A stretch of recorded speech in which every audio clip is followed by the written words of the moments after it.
पनि पीडीएफ को साइजलाई बढीको भागलाई हामीले कम गर्नको लागि हामीले कुनै पनि एउटा क्रोम फाइल खोल्नु पर्छ र पीसी या ल्यापटप को मोबाइल को सर्च बार में हामीले सर्च गर्नु पर्छ कि स्मल पीडीएफ भनेर हामी सर्च गर्नु पर्छ स्मल पीडीएफ जस्तै हामी स्मल पीडीएफ सर्च गर्यो भने यहाँ एउटा माथिको एउटा साइट खुल्छ smallpdf.com यसमा क्लिक गर्नु पर्छ जब हामी यसमा क्लिक गर्छौं भने तलपट्टि आएर यहाँ हेर्छौं कि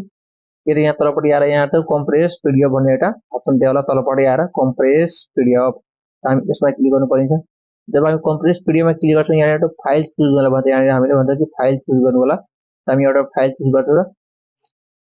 र यहाँ म लाइभ देखाउँछु कि कुनै पनि 10 15 20 एमबी को फाइल हामीले कसरी कम मा कन्भर्ट गर्न सक्छौं र मान्नु कि मेरो यो फाइल को साइज हेर्नु यहाँ मेरो यो फाइल को साइज कति छ 5 एमबी को छैन यसको कति त साइज भनेको 5 एमबी यसलाई म कम गरेर देखाउँछु त्यसलाई म यहाँ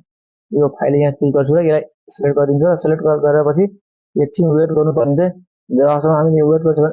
हामी यहाँ कम्प्रेस मा क्लिक गर्छौं र हामी जब कम्प्रेस मा क्लिक गर्छौं भने एकछिन वेट गर्नु पर्ने हुन्छ र हाम्रो यहाँ काम हुँदैछ जुन मेरो कति त 5 एमबी को थियो जुन कति अहिले भयो त हेर्नु यहाँ 5 एमबी बाट कति त यहाँ 3 एमबी मा कम्प्रेस भयो हैन हामीले यहाँबाट अघि नै मेरो सुरुमा कति थियो 5 एमबी को फाइल साइज थियो मेरो 5 एमबी को र यहाँ 3 एमबी को मेरो भएर आयो त हामीले यसरी कुनै पनि फाइललाई हामीले कम्प्रेस गर्न सक्छौं त्यसलाई हामीले डाउनलोड गर्न सक्छौं सोफा.3 मा एउटा अर्को लाइनमा क्लिक गर्छु हैन भनौं कि अर्कोलाई पनि गरेर देखाइदिउँ मानौ कि फेरि अर्को एउटा फाइल चुज गर्छु हैन फेरि म फाइल चुज गर्छु र मानौ यसको साइज भन्नु यसको 700 केबी को छ अब यसलाई कम्प्रेस गरौँ है यसलाई कम्प्रेस गर्दाखेरि यो कति हुँदो रहेछ यसलाई कम्प्रेस गर्दाखेरि हेर्नु अब कति कम हुन्छ 500 भन्दा कम